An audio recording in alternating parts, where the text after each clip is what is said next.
deal with airplane peanuts. It's kind of fun sometimes. You have a few, a few drinks. You're a little more loose. You experiment more. You go into the crowd. Like it can help 100%. And people sometimes like that you're drinking because they're drinking, and it's like, I don't know.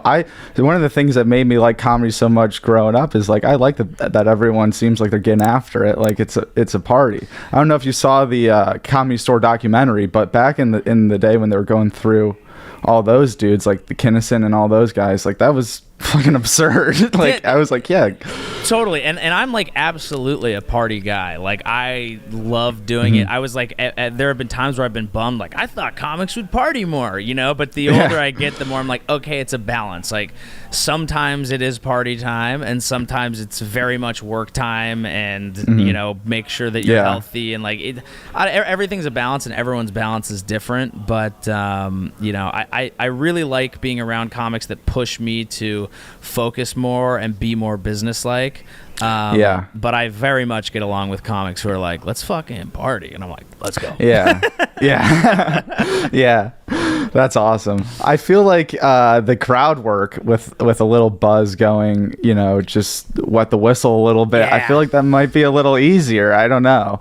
Like that Chris Stefano 9/11 story, he's hammered. He keeps every like 3 words, he's like, I'm drunk, let's keep going. It's like, this is funny. Like there is magic to be found there, but you don't want to make it your thing, because you can't like bottle it. You can't do it all the time. And if you're drunk all the time, comic shit's gonna get dark. But like, once and it's funnier when it's unexpected, or like because if you were like, I don't think it's as funny as people expect it to be if you were expecting someone to be drunk and then you went and saw them and they're just like kind of drunk and talking, and be like, this is kind of weird. But if you were just at a show with a random lineup and one guy had different energy and he's buzzing a little bit, it's like, all right, this is fun. But I don't think it'd be that funny to watch like a hammered guy just talk for no, not for like a 45-minute set. And that's the thing, is people always are like, a lot of people have, even as big as comedy and podcasts and all of this world is, there are a lot of people that go to shows and just have no fucking clue what's going on. They'll literally be like, oh,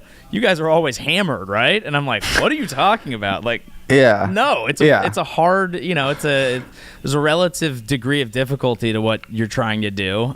Being drunk doesn't necessarily help, but sometimes it does, Yeah, and if anything, it can kind of help nerves, or just maybe you'll say some things that you might not have usually said.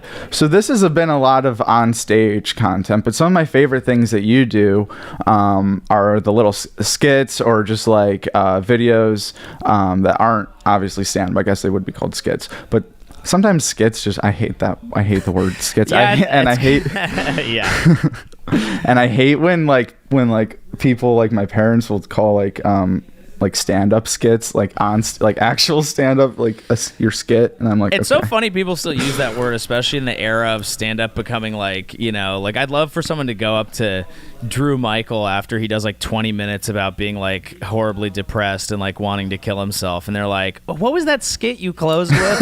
yeah, exactly. It's a completely separate thing, and I don't know how people, maybe it's just people that aren't that close to stand up. It's just ignorance. It's well-meaning, but they just don't know the right words. Yeah. So how would you go about making your cute little skits versus your